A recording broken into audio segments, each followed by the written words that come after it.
दोस्तों, pharma today में आपका स्वागत है। इस वीडियो में रूट ऑफ ड्रग एडमिनिस्ट्रेशन के बारे में विस्तार से बात करेंगे। जैसे रूट ऑफ ड्रग एडमिनिस्ट्रेशन क्या होता है, दवाइयाँ किन किन फॉर्म में एडमिनिस्ट्रेशन की जाती हैं, रूट ऑफ ड्रग एडमिनिस्ट्रेशन का सिलेक्शन किन किन कारकों पर निर्भर करता है, रूट ऑफ ड्रग एडमिनिस्ट्रेशन कितने टाइप के होते हैं। तो चलिए आगे बढ़ते हैं। अगर आपको हमारे वीडियो पसंद आ रहे हैं तो प्लीज़ हमारे चैनल को सब्सक्राइब कर लीजिए और बेल आइकन को दबा दीजिए। वीडियो को आखिर तक ज़रूर देखें। ड्रग एडमिनिस्ट्रेशन का मतलब होता है दवाइयों को शरीर के अंदर पहुंचाना या फिर शरीर के ऊपरी सतह पर दवाइयों को लगाना। रूट वह पाथ है या रास्ता है जिससे होकर दवाइयों को हमारे शरीर में पहुंचाया जाता है। उदाहरण के लिए हमारा मुंह और स्किन एक तरह से दवाइयों को शरीर में पहुंचाने का मार्ग हो सकते हैं। दवाइयाँ कई तरह के फॉर्म या अवस्था जैसे सॉलिड, सेमी सॉलिड, लिक्विड और गैस में उपलब्ध होती हैं। हर फॉर्म में दवाइयों को ढालने का कोई ना कोई उद्देश्य होता है। जैसे छोटे बच्चों के लिए दवाइयों को सिरप के फॉर्म में बनाया जाता है ताकि दवाइयाँ बच्चों को आसानी से दिया जा सके। दवाइयाँ सॉलिड, लिक्विड, सेमी सॉलिड और गैस के फॉर्म में उपलब्ध होती हैं, जो कि दवाइयों के फिजियोकेमिकल प्रॉपर्टीज़ और मरीजों की स्थिति पर निर्भर करती है। किसी भी दवाइयों को कार्य करने के लिए उनका साइट ऑफ एक्शन पर पहुंचना आवश्यक होता है, जिसके लिए मरीजों की कंडीशन को ध्यान में रखते हुए रूट सेलेक्ट किया जाता है। इसके अलावा रूट का सिलेक्शन दवाइयों की उपलब्ध डोजेस फॉर्म पर भी निर्भर करती है। उदाहरण के लिए पेनिसिलिन जी नाम की दवाई माउथ से लेने पर हमारे पेट में पाए जाने वाले एसिड के साथ मिलकर निष्क्रिय हो जाती होती है। ऐसी कंडीशन में इस दवाई को सिर्फ पैरेंटरल या इंजेक्टेबल रूट से ही लिया जा सकता है। रूट वह रास्ता है जिसके माध्यम से दवाइयाँ हमारे शरीर के अंदर पहुँच पाती है। एग्जाम्पल के लिए माउथ से लेने वाली दवाइयों के लिए mouth route of drug administration होता है। जब भी कोई दवाई की खोज होती है, सबसे पहले यह देखा जाता है कि वह माउथ से लेने पर किस तरह का प्रदर्शन करती है, क्योंकि यह सबसे कॉमन, नेचुरल, अनकॉम्प्लिकेटेड, ईजी और सबसे सुरक्षित रूट होता है। इसलिए यह प्रयास किया जाता है कि इसे इस तरह से ढाला जाए कि इसका ओरल रूट तैयार किया जा सके। लेकिन कई बार कुछ दवा की फिजियोकेमिकल प्रॉपर्टीज़ और हमारी बॉडी के अंदर के फैक्टर्स की वजह से ओरल फॉर्म में ढालना मुश्किल होता है। कब और किस रूट से दवा दी जाएगी या जिन पर निर्भर करता है वो फैक्टर हैं दवाइयों की फिजियोकेमिकल प्रॉपर्टीज़, यानी उनकी फॉर्म या अवस्था, उनकी सॉलिबिलिटी, स्टेबिलिटी, पीएच और इरिटेंसी। सेकंड है site of desire action, localised और अप्रोचेबल या जनरल और नॉन अप्रोचेबल साइट। तीसरा है अलग अलग रूट से दवाइयों को देने पर उसके एब्जॉर्प्शन का रेट एंड एक्सटेंट। एक्सटेंट का मतलब दवाई की मात्रा जो एब्जॉर्ब होकर पहुंचती है। चौथा है दवाइयों के ऊपर गैस्ट्रिक एसिड का प्रभाव और first pass metabolism. First pass metabolism मतलब वह प्रक्रिया जिसमें दवाइयों की कुछ मात्रा लीवर में पहुंचकर निष्क्रिय हो जाती हैं। पांचवा है दवाइयों का प्रभाव किस गति से चाहिए, तेज या सामान्य। छठवा है पेशेंट किस अवस्था में है, किस कंडीशन में है। चाही गई डोज की एक्यूरेसी। रूट को मोटे तौर पर दो भागों में बांटा जा सकता है, लोकल रूट और सिस्टेमिक रूट। लोकल रूट का इस्तेमाल केवल लोकल या सामान्य इंजुरी या घाव को सर से लेकर पांव तक शरीर के बाहरी आवरण में हो, और अप्रोचेबल यानी जहां तक सामान्य रूप से दवा को पहुंचा सके किया जाता है, ताकि दवा का असर सिर्फ उतनी ही जगह पर हो जिसे हमने चुना है या जहां उसकी ज़रूरत है। इसके अलावा उन दवाइयों के लिए जिनका इस रूट से ब्लड में एब्जॉर्प्शन कम या नहीं होता है। इस तरह बिना हमारे शरीर के अन्य भागों को शामिल कर केवल एक निश्चित स्थान पर दवाइयों को हाई कंसंट्रेशन में पहुंचाया जाता है। इसके फलस्वरूप सिस्टेमिक रूट से होने वाले साइड इफ़ेक्ट और टॉक्सिसिटी को भी खत्म या अत्यधिक कम किया जाता है। लोकल रूट 3 तरह के होते हैं। First topical, second deeper tissue और थर्ड आर्टेरियल सप्लाई। टॉपिकल का संबंध दवाइयों के एक्सटर्नल एप्लीकेशन से है, जिसमें दवाइयों को शरीर के सरफेस पर लोकल एक्शन के लिए इस्तेमाल में लाया जाता है। लोकल एक्शन का मतलब होता है कि किसी भी दवाई को उस स्थान पर भेजना जहां उसकी ज़रूरत है, जैसे स्किन पर होने वाली इंजरीज और वूंड पर दवाइयों को सीधे क्रीम या ऑइंटमेंट के फॉर्म में लगाया जाता है। यह पेशेंट को इलाज के लिए प्रोत्साहित करने के साथ साथ सबसे सरल विधि भी है। इसमें दवाइयों को आसानी से वूंड और इंजरी जो त्वचा, oropharyngeal, nasal, mucosa, eye ear canal, anal canal, vaginal canal पर हो, lotion, ointment, cream, powder, rinse, paints, drop, spray, lozenges, suppositories और पेसरीज के फॉर्म में पहुंचाया जाता है। कुछ दवाइयां जिन्हें मुंह से लेने पर वह सिस्टमिक सर्कुलेशन में एब्जॉर्ब नहीं होती हैं, इन नॉन एब्जॉर्बेबल दवाइयों को टॉपिकल इस्तेमाल के लिए मुंह से दिया जाता है। जैसे सुक्रालफेट नाम की दवाई मुंह से लेने पर गैस्ट्रोइंटेस्टाइनल ट्रैक्ट के म्यूकोसा पर टॉपिकल इफेक्ट देती है। Deeper tissue, intra articular injection में कुछ दवाइयां जैसे हाइड्रोकॉर्टिसोन एसीटेट सिरिंज के द्वारा हमारे शरीर के विभिन्न जॉइंट में पहुंचाई जाती है, जिसमें नीडल और सिरिंज का उपयोग करके टिश्यू के अंदरूनी भाग को पार करते हुए जॉइंट तक दवाइयां पहुंचाई जाती हैं। इसके अलावा स्पाइनल कैनाल में नीडल के द्वारा सेरेब्रो स्पाइनल फ्लूइड तक दवाइयों को पहुंचाया जाता है। जैसे एनेस्थेटिक और पेन मैनेजमेंट की दवाइयां इसका उदाहरण है। आर्टेरियल सप्लाई, क्लोज इंट्राआर्टेरियल इंजेक्शन का इस्तेमाल एंजियोग्राफी में किया जाता है। एंटी कैंसर दवाइयां फेमोरल और ब्रैकियल आर्टरी में इन्फ्यूज कर सकते हैं ताकि लिम्ब मैलिग्नेंसी में इस इफेक्ट को सीमित एरिया तक ही रखा जा सके। अभी तक हमने लोकल रूट के बारे में विस्तार से समझा। अब हम सिस्टमिक रूट के बारे में जानकारी प्राप्त करेंगे। सिस्टमिक रूट से दवाइयों को एडमिनिस्ट करना मतलब दवाइयों को ब्लड सर्कुलेशन में पहुंचाना। ब्लड सर्कुलेशन में पहुंचकर यह पूरे शरीर में डिस्ट्रीब्यूट हो जाती हैं। शरीर में डिस्ट्रीब्यूट होकर उस स्थान पर पहुंचती हैं जहां पर इसको अपना एक्शन देना होता है। सिस्टमिक रूट को 7 भागों में बांटा जा सकता है। पहला है ओरल रूट, दूसरा है सबलिंगल और बक्कल रूट, तीसरा है रेक्टल रूट, चौथा है क्यूटनियस रूट, पांचवा है इनहेलेशन रूट, छठवा है नेजल रूट और सातवां है पैरेंट्रल रूट। तो सबसे पहले ओरल रूट के बारे में समझते हैं। दवाइयों को शरीर के अंदर पहुंचाने के लिए माउथ या मुंह का इस्तेमाल ओरल रूट कहलाता है। यह ड्रग एडमिनिस्ट्रेशन का सबसे सरल और कॉमन मेथड है। ओरल रूट के बहुत सारे एडवांटेजेस होते हैं, जैसे इसको इस्तेमाल करने के लिए किसी तरह की ट्रेनिंग की जरूरत नहीं पड़ती है। खुद से दवाई को लिया जा सकता है, सुरक्षित होती है और इसमें शरीर को किसी तरह का नुकसान नहीं पहुंचता। स्टेरिलिटी का भी कोई महत्व नहीं होता, इसलिए इसका कॉस्ट या प्राइस भी कम होता है। सॉलिड दवाइयाँ जैसे टेबलेट, कैप्सूल, पाउडर और लिक्विड दवाइयाँ जैसे सिरप, सस्पेंशन आदि ओरल रूट से दी जाती हैं। अब हम यह जान लेते हैं कि ओरल रूट के लिमिटेशंस क्या हैं। पहला, ओरल रूट को इस्तेमाल इमरजेंसी में नहीं किया जा सकता है, क्योंकि इससे दी जाने वाली दवाइयों का इफेक्ट काफी धीमा होता है। ऐसी दवाइयाँ जो स्वाद में काफी कड़वी, बिटर टेस्ट होती हैं, उनको ओरली लेने से नौजिया और वोमिटिंग होने का खतरा होता है। तीसरा है वह रोगी जो अनकॉन्शियस है, बेहोश है, जो दवाइयों को लेने में सहयोग नहीं कर पा रहा है या उसे लगातार वोमिटिंग हो रही है, उन पेशेंट में ओरल रूट से दवाई नहीं दिया जा सकता। चौथा है कुछ दवाइयों की प्रॉपर्टी इस तरह की होती हैं कि वह ओरल रूट से अच्छे से एब्जॉर्ब नहीं हो पाती है। इस स्थिति में उन दवाइयों को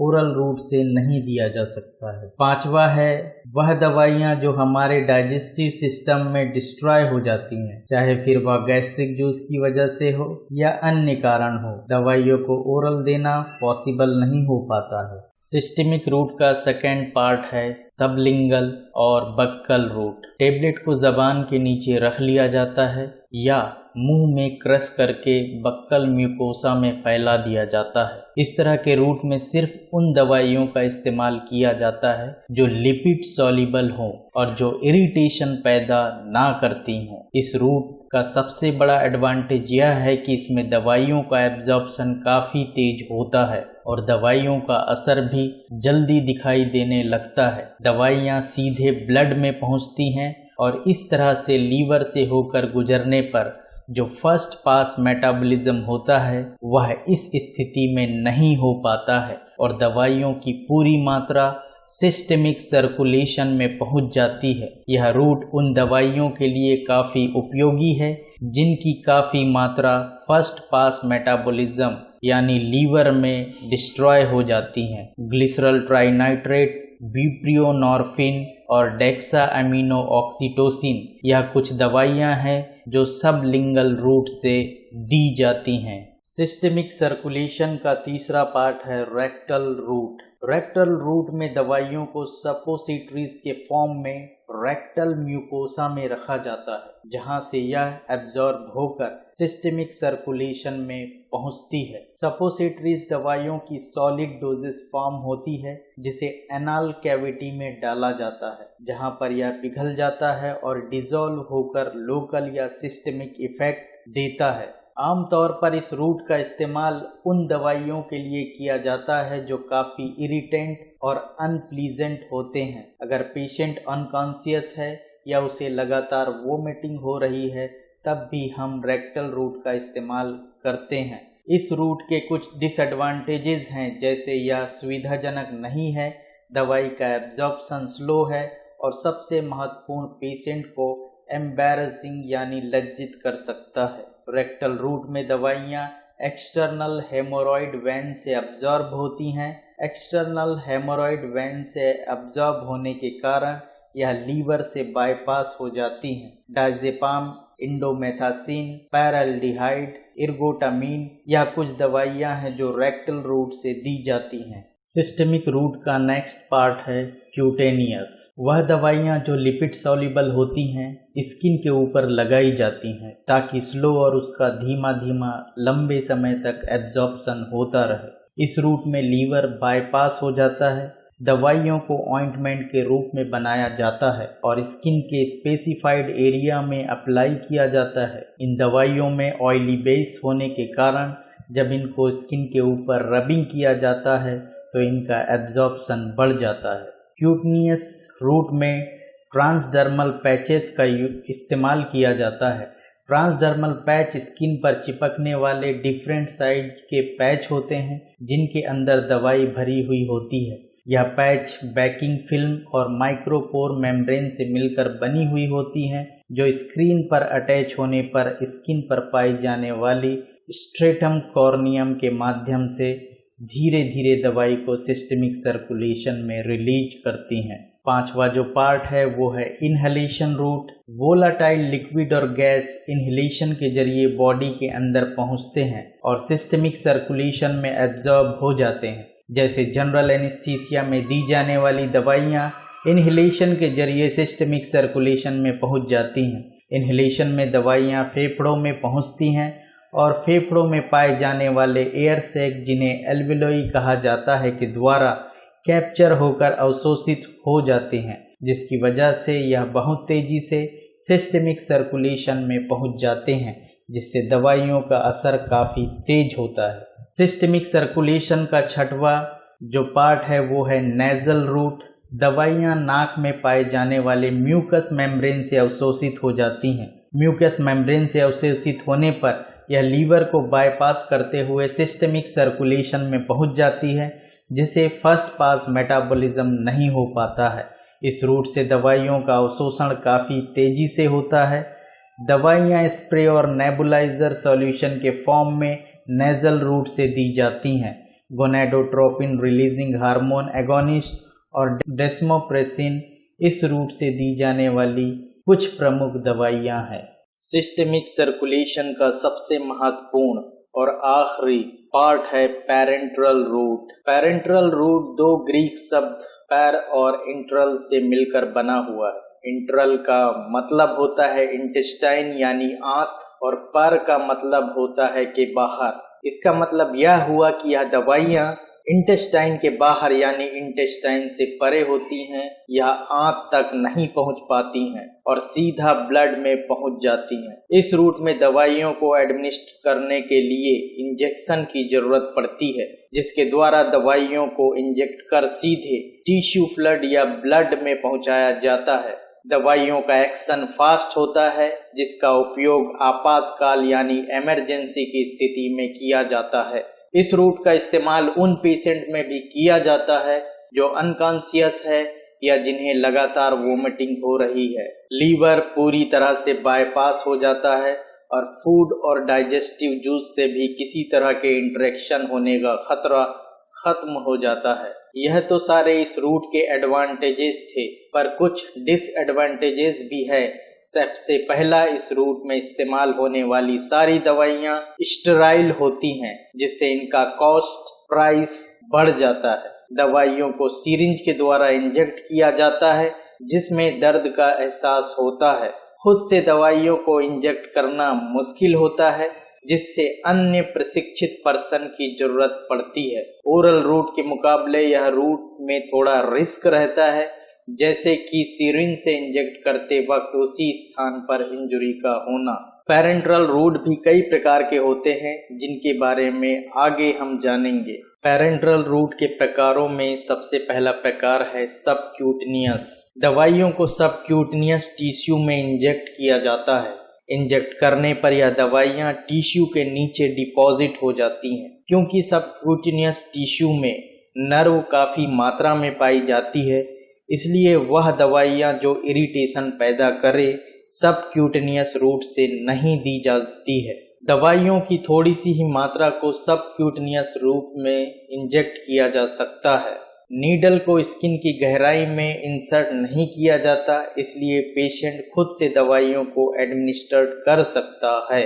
इस रूट का इस्तेमाल शॉक पेशेंट जो वैसोकॉन्स्ट्रिक्ट हो तब नहीं करना चाहिए, क्योंकि दवाइयों का अवशोषण धीमा हो जाता है। Dermojet, pellet implantation, silastic non biodegradable and biodegradable implants यह रूट के कुछ स्पेशल फॉर्म हैं। डर्मोजेट में नीडल का इस्तेमाल नहीं किया जाता है। इसमें दवाइयों को हाई वेलोसिटी माइक्रोफाइन ओरिफिसिस के द्वारा स्किन में भेजा जाता है, जिससे स्किन की सुपरफिशियल लेयर को पार कर सबक्यूटेनियस टिश्यू में दवाइयों को डिपॉजिट कर देता है। इसके लिए गन के जैसी डिवाइस का इस्तेमाल किया जाता है। पैलेट इम्प्लांट्स दवाइयों को ठोस अवस्था में स्किन में ट्रोकार एंड कैनुला की सहायता से डाला जाता है, जो धीरे धीरे रिलीज होकर ब्लड में चली जाती है, जिससे दवाइयों का असर हफ्तों महीनों तक बना रहता है। सियालिस्टिक non biodegradable and biodegradable implants इसमें दवाइयों के क्रिस्टलीन फॉर्म को स्किन के नीचे रखा जाता है, जो कि उपयुक्त मटेरियल के कैप्सूल में पहले पैक कर लिया जाता है। दवाइयाँ धीरे धीरे और एक समान रूप से कई दिनों तक ब्लड में पहुंचती रहती हैं, जिससे ब्लड में दवाइयों का लेवल मेंटेन रहता है। नॉन बायोडिग्रेडेबल इम्प्लांट्स को बाद में हटा लिया जाता है, जबकि बायोडिग्रेडेबल इम्प्लांट्स बॉडी द्वारा एब्जॉर्ब कर लिया जाता है। गर्भ निरोधक और हार्मोन से संबंधित दवाइयाँ इसी तरह से दी जाती हैं। पैरेंट्रल रूट का जो अगला महत्वपूर्ण प्रकार है वो है इंट्रामस्कुलर, जिसे IM रूट भी कहा जाता है। इस रूट में दवाइयाँ deltoid, tricep, gluteus, Maximus, rectus और फेमोरस, जो कि शरीर में पाए जाने वाले लार्ज स्केलेटल मसल्स होती हैं, में इंजेक्ट किया जाता है। इन मसल्स पर तंत्रिकाओं का जाल भी कम होता है, जिससे इरिटेशन कम होता है, और ख़ासकर एक्वस सॉल्यूशन में उपलब्ध दवाइयों का एब्जॉर्प्शन भी काफ़ी तेज होता है। इसमें दर्द भी कम होता है, लेकिन खुद से इंजेक्ट करना पॉसिबल नहीं हो पाता है, क्योंकि नीडल को टिश्यू के गहराई में डालना होता है। पेशेंट जिसको एंटीकोगुलेंट दवाइयाँ दी जा रही हों इस रूट का इस्तेमाल नहीं करना चाहिए, क्योंकि इससे लोकल हेमाटोमा मतलब ब्लीडिंग होने का खतरा पैदा हो जाता है।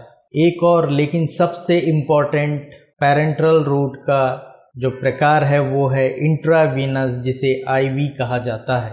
दवाइयों को सुपरफिशियल वेन्स में इंजेक्ट किया जाता है। दवाइयों को या तो एक साथ इंजेक्ट कर दिया जाता है या फिर धीरे धीरे वेन्स में डाला जाता है, जो कई घंटों तक चलता है। क्योंकि दवाइयाँ वेन्स के माध्यम से सीधे ब्लड पर पहुँचती हैं, इसलिए दवाइयों का असर भी बहुत जल्दी होने लगता है। दवाइयों का असर तेज होने के कारण आपातकाल की स्थिति में इसी रूट से दवाइयाँ दी जाती हैं, ताकि कम समय में दवाइयाँ पेशेंट पर अपना असर दिखा सके। इस रूट से दवाइयाँ देने पर हाईली इरिटेंट दवाइयाँ भी आसानी से शरीर में भेजी जा सकती हैं, जो ब्लड के साथ मिलकर डाइल्यूट हो जाती हैं और अपना असर दिखाती हैं। इस तरह के रूट में सिरिंज और नीडल का उपयोग किया जाता है, जिसकी वजह से वेन्स के सरफेस पर छोटी इंजरी और सूजन होने का चांस होता है, जिससे पेन भी हो सकता है। इस रूट में केवल उन दवाइयों का उपयोग किया जाता है जो एक्वस सॉल्यूशन के फॉर्म में होती हैं, क्योंकि इस रूट में दवाइयों की बायो अवेलेबिलिटी 100% होती है, इसलिए उपयोग में आने वाली दवाइयों की क्वांटिटी काफ़ी कम होती है। आईवी फ्लूइड के रूप में इस रूट से लार्ज क्वांटिटी में भी दवाइयों को शरीर में पहुंचाया जा सकता है। इस रूट में दवाइयां सीधे ब्लड में इंटर करती हैं और सिस्टमिक सर्कुलेशन के थ्रू हमारे पूरे शरीर में फैल जाती हैं, जिससे यह शरीर के हर ऑर्गन तक पहुंच जाती हैं। इस वजह से यह रूट काफ़ी रिस्की होता है। पैरेंटल रूट का आखिरी प्रकार है इंट्राडर्मल इंजेक्शन। बीसीजी और सेंसिटिविटी टेस्टिंग के लिए दवाइयों को स्किन के ऊपरी लेयर पर इंजेक्ट किया जाता है। इस रूट को इंट्राडर्मल इंजेक्शन कहा जाता है। तो दोस्तों, कैसा लगा आपको ये वीडियो? क्या आपको वाकई यह वीडियो पसंद आया है? तो हमें कमेंट करके बताइए। अगर आपको लगता है कि ये वीडियो किसी दोस्त या स्टूडेंट के काम आ सकता है, तो प्लीज़ इसका लिंक व्हाट्सएप, फेसबुक और टेलीग्राम ऐप पर शेयर कर दीजिए। Thank you very much.